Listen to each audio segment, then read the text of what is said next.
সিলেটে যোগ দিচ্ছেন মোহাম্মদ আমির। রাজশাহীতে সবার আগে ৬ তারকা। বিদেশি তারকাদের আগমনে জমে উঠেছে 2026 বিপিএল। একসাথে প্র্যাকটিস করছেন সবাই। তরুণ অভিজ্ঞদের মিশ্রণে তৈরি হয়েছে এক ভিন্ন রকম আবহাওয়া। ঢাকায় শীঘ্রই যোগ দিতে যাচ্ছেন অ্যালেক্স হেলস। সব মিলিয়ে এখন পর্যন্ত কোন কোন বিদেশিরা যোগ দিয়েছেন ফ্র্যাঞ্চাইজিগুলোর স্কোয়াডে, জেনে নেব রিপোর্ট। বিপিএল মানে আলাদা উত্তাপ।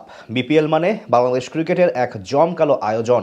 দেশি বিদেশি খেলোয়াড়দের ব্যাট বলের লড়াইয়ে জমে ওঠা এই টুর্নামেন্টের দ্বাদশ আসরের পর্দা উঠতে যাচ্ছে আগামী 26শে ডিসেম্বর। বছরের শেষ সাপ্তাহিক ছুটির দিনে সিলেট আন্তর্জাতিক স্টেডিয়ামে একে অপরের বিপক্ষে লড়াইয়ে নামবে মেহেদী হাসান মিরাজ এবং নাজমুল হোসেন শান্তর নেতৃত্বাধীন সিলেট টাইটান্স ও রাজশাহী ওয়ারিয়র্স। নবীন এবং প্রবীণ দেশি ক্রিকেটারদের সাথে ফ্র্যাঞ্চাইজিগুলোর জার্সিতে দেখা যাবে টি-20 ক্রিকেটের এক ঝাঁক বিশ্ব মাতানো বিদেশি ক্রিকেটারদেরকে। সিলেট টাইটান্সের জার্সিতে মিরাজ আফরিফদের সাথে ড্রেসিং রুম শেয়ার করতে দেখা যাবে মোহাম্মদ আমির, মঈন আলীর মতো বড় বড় তারকা ক্রিকেটারদের। তবে সর্বশেষ খবর অনুযায়ী সিলেট দলের সাথে যোগ দিতে দেশের মাটিতে পা রাখতে দেখা গেছে পাকিস্তানের জার্সিতে 271টি উইকেট নেয়া অভিজ্ঞ পেসার মোহাম্মদ আমিরকে।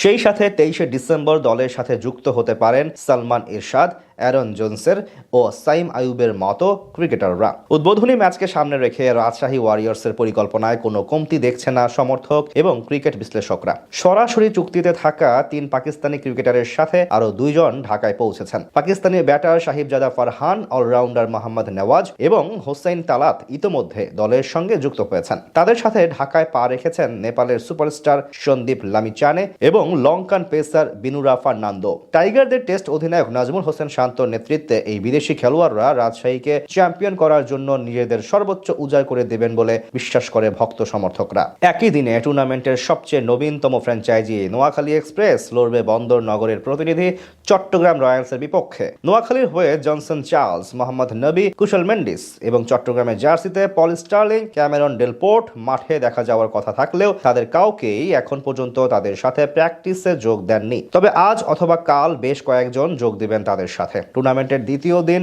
ঢাকা ক্যাপিটালস মাঠে নামবে রাজশাহী ওয়ারিয়র্সের বিপক্ষে।